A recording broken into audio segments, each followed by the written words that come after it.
Muchas gracias. Bueno, la hora yo sé que es un poco difícil, pues todos estamos cansados después de una jornada académica tan extensa y después del almuerzo nos da sueño, por lo que voy a intentar ser muy didáctico a la hora de hacer la presentación. Quiero agradecer al doctor Carlos Cano, que fue pues, mi asesor a la hora de preparar el tema, y declarar que no tengo conflictos de interés para esta charla.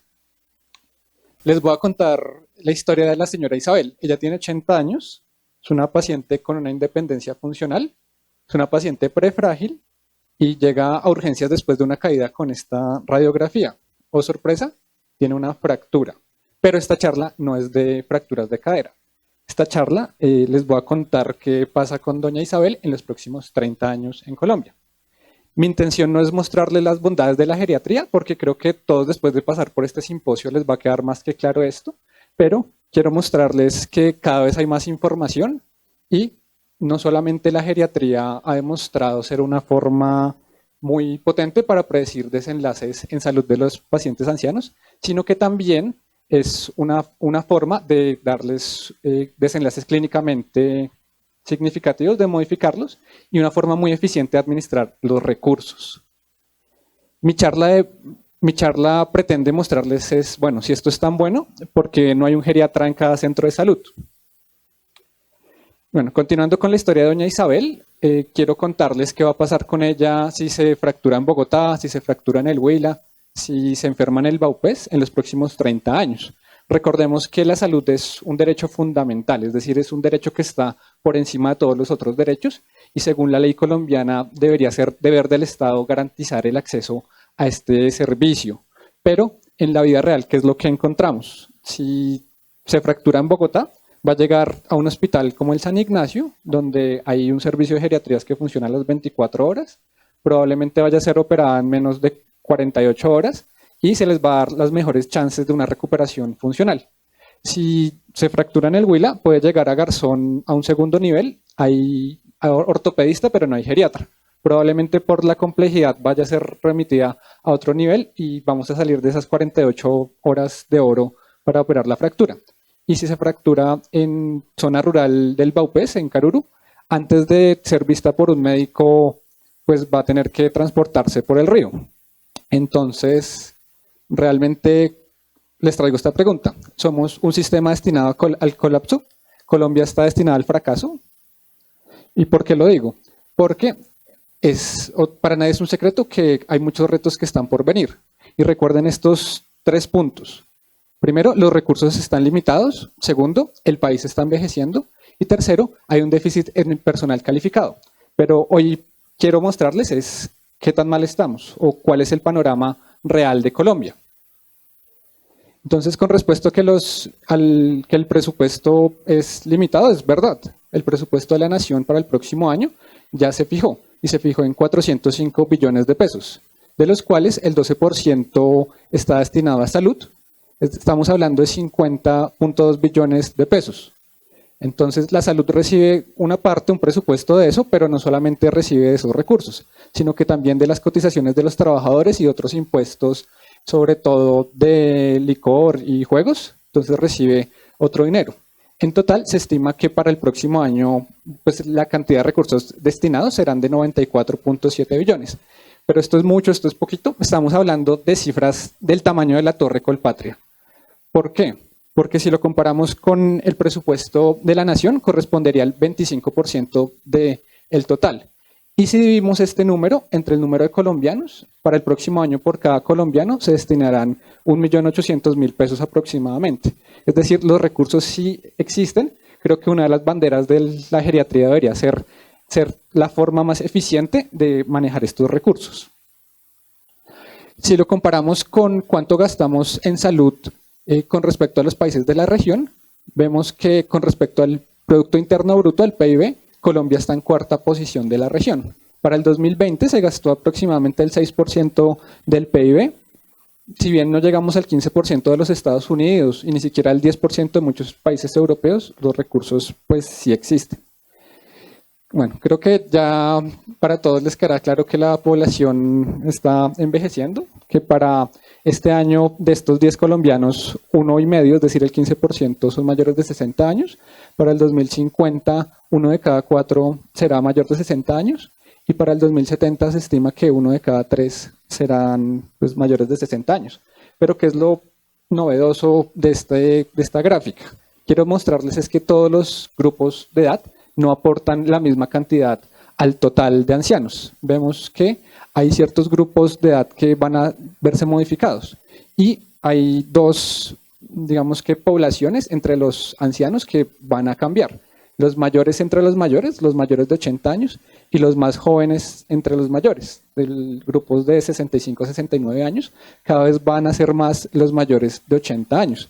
Con la consecuencia que son pacientes o son un grupo poblacional que tiende más a la fragilidad, que tiene mayor riesgo de dependencia funcional y un mayor consumo de recursos en salud. Entonces, digamos que ese es el panorama.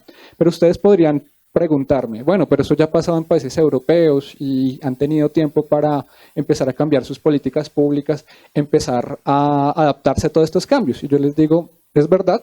Lo que hace que un país envejezca es que las tasas de natalidad y de mortalidad disminuyan hasta un umbral. Cuando eso se logra, el país envejece. ¿Qué es lo que pasó en países europeos? Estas tasas se lograron alrededor de 200 años, de 1800 al 2000. Y si yo les muestro qué pasó con Colombia, vamos a ver que nosotros alcanzamos cifras similares en tan solo 50 años, en solo un cuarto del tiempo. Es decir, vamos a tener menos tiempo que estos países europeos para prepararse. Quiero mostrarles en dónde vamos a trabajar como geriatras. En un mundo ideal, doña Isabel va a llegar a un servicio de urgencias donde va a ser atendido por geriatría, va a ser operada, va a ser vigilada en el posoperatorio en una unidad de agudos. Después el geriatra va a continuar con su tratamiento en una unidad de recuperación funcional de mediana estancia y en consulta externa vamos a continuarla viendo para el manejo de la osteoporosis. Entonces, en un mundo ideal, vemos que hay por lo menos 4 escenarios en los cuales el geriatra va a tener un rol para atender a los adultos mayores. Inclusive, si a doña Isabel no le fuera bien durante su proceso de recuperación de su fractura y terminara con algún desenlace pues, que uno no quisiera, por ejemplo, alguna limitación para desplazarse, que no pudiera ir a las citas médicas, el geriatra podría continuarlo viendo en consulta domiciliaria. O si tiene algún requerimiento, digamos que de la parte social, que la lleve a institucionalización, el geriatra también podría verla en el hogar geriátrico, o inclusive si le va súper mal y termina con ventilación crónica, con traqueogastrostomía, el geriatra también la puede ver en una unidad de larga estancia. Entonces vemos que son muchos los escenarios, aparte de los de la diapositiva pasada, donde el geriatra va a tener un papel activo.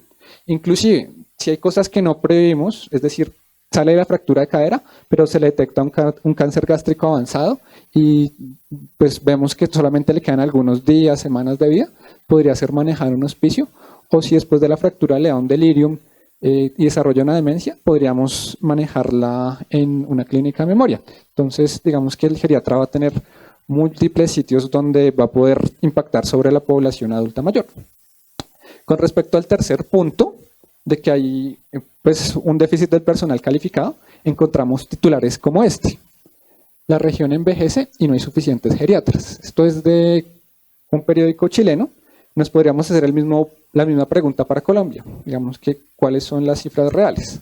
¿Cuál es el número mágico de geriatras que necesita Colombia para este año?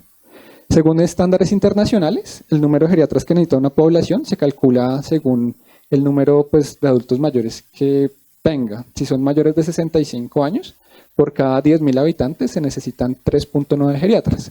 Y en población mayor de 75 años, por cada 10.000 habitantes se necesitan 5.2 geriatras. Entonces, si hacemos, digamos que un cálculo, estas son cifras del DANE del 2020, algunos departamentos necesitarán más geriatras, otros menos, pero el total, el número mágico es de 2.655 geriatras para el año 2020. Entonces, quiero que tengan en mente ese número mágico. Actualmente, ¿cuántos, digamos que geriatras hay en Colombia? En total, digamos que afiliados a la Asociación Colombiana son alrededor de 100 geriatras. Supongamos que solamente la mitad están afiliados, seamos 200 geriatras, y hay, digamos que 4 escuelas de geriatría que generan geriatras cada año. En total podrían generar más o menos entre 15 a 20 geriatras por año. Entonces, si ponemos a trabajar todas estas facultades a toda máquina, ¿cuándo llegaríamos a ese número mágico de 2.655 geriatras? Supongamos que ningún geriatra fallezca y ninguno se jubile. Entonces, el número, o llegaríamos para el 2164, llegaríamos al número de geriatras que se necesitaban para el año 2020. Eso sin tener en cuenta que cada vez vamos a ser más colombianos y que pues, la población está envejeciendo. Entonces, es evidente que por lo menos en los próximos 30, 50 años, el grueso de la población adulta mayor no va a ser atendido por geriatras. Solamente nos vamos a concentrar en algunos casos y digamos que hay algunos, un mensaje claro que se lleven es que nuestro rol también está en educar a todos estos médicos que van a atender al grueso de la población.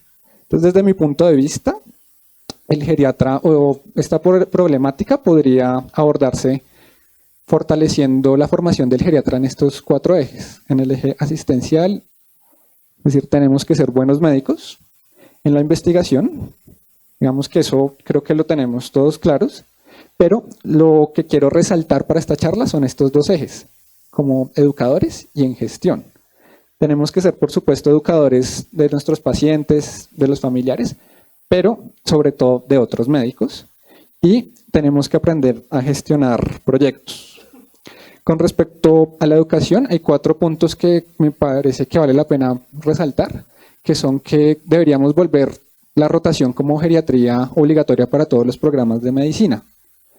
Para nadie, o a nadie le cabe en la cabeza ahorita que un médico se gradúe sin haber visto pediatría, porque si para el 2070 1 de cada 3 colombianos va a ser mayor de 70 años, no va a salir con las competencias para atender este grupo poblacional.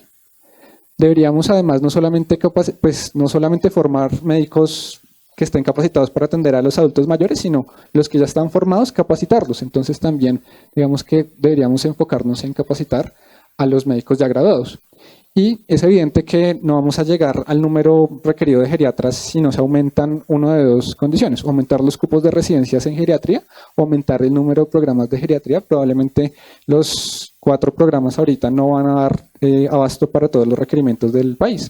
Algunos ejemplos de iniciativas que, por ejemplo, se han realizado en los últimos 7 días para la educación pues, de los médicos que van a atender al grueso de la población adulta mayor serían esto: el encuentro de escuelas de geriatría, que lo estamos realizando de manera mensual, y hemos pues, tratado tópicos como tamizaje cognitivo en urgencias, valoración de fragilidad en el paciente agudamente enfermo, valoración geriátrica multidimensional en cuidados paliativos, apoyos judiciales para pacientes con demencia. La semana pasada, también de este mismo simposio, se realizó el curso presimposio, donde se abordaron temáticas, digamos, que son relevantes para la formación de los médicos generales para atender a este tipo de población. Se inscribieron 400 personas, de los cuales el 40% pues, eran el público objetivo, es decir, médicos generales, internos, estudiantes. Entonces son, digamos que, cosas que se pueden hacer fácilmente, que van a tener un impacto sobre la población adulta mayor. Y el último punto que quiero resaltar es que debemos volvernos fuertes en el proceso administrativo. Tenemos que volvernos muy fuertes en planificar, direccionar, organizar y controlar, digamos que nuestros proyectos. ¿Por qué? Si bien, digamos que la importancia de la geriatría creo que a todos nos queda claro, hay muchos médicos que no conocen el rol del geriatra y la importancia que tiene. Y si hablamos de personal administrativo, de gerentes, de directores científicos, sí creo que menos. Y ninguna de estas personas nos va a llegar y nos va a decir: oiga, Miguel, yo he escuchado que la geriatría es muy buena, por favor ábrame un servicio de geriatría, sino que nosotros tenemos que empezar a dominar todos estos conceptos para poder abrir los servicios. Y mi charla llega hasta aquí, pero les tengo pues algunas preguntas que quedan ya para ustedes. Primero, ¿qué servicios se deberían abrir primero? Entre todas las opciones que les mostré que va a tener el geriatra en los próximos 30 a 50 años, ¿en qué nos deberíamos enfocar? ¿Será que deberíamos enfocarnos en todos los servicios a la vez? ¿O primero abrir los servicios que más evidencia científica tienen para modificar desenlaces clínicamente significativos, es decir, unidades geriátricas de agudos, llámese hospitalización, unidades de recuperación funcional, o nos deberíamos enfocar donde más pacientes podríamos ver que probablemente es consulta externa, o deberíamos enfocarnos en consulta domiciliaria donde pues hay una gran cantidad de recursos porque la consulta particular está a la orden del día, o nos deberíamos enfocar en urgencias donde los geriatras podemos hacer un manejo más individualizado de todos los casos, sabiendo que es uno de los pues, servicios, digamos que menos costo efectivos. Y la otra pregunta que les quiero traer es cómo deberíamos posicionar la especialidad. ¿Será que la mejor forma es llegar y mostrar, miren, nosotros somos lo último para la salud de los ancianos? ¿O deberíamos, por el contrario, mostrar con indicadores, miren, nosotros disminuimos tiempos de estancia en hospitalización, disminuimos reingresos? ¿O por el contrario, deberíamos meternos más como, miren, nosotros somos los amigos de los médicos, nosotros podemos ver los pacientes más complejos, los más chicharronudos, es que las otras especialidades probablemente no quieran ver? Bueno, entonces, ¿qué mensajes quiero que se lleven para la casa? Pues grandes retos para Colombia existen en los próximos 30, 50, 70 años. La charla pues, se puede haber cambiado por cualquiera de estos años. La geriatría es una forma eficiente de la administración de los recursos en salud. La salud para el 2020 probablemente no puede basarse solamente en la atención especializada. Hay 4 ejes en los que un geriatra debería formarse, pues, como médico, como investigador, como educador y como administrador. Deberíamos aumentar el número de personal calificado pues, que se está formando y por ahora digamos que la base o el grueso de los pacientes ancianos van a ser atendidos por los médicos generales, por los cuales deberíamos aprender o formar a este grupo de médicos. Debemos aprender a gestionar servicios de geriatría y aprender a posicionar la especialidad. Bueno, muchas gracias.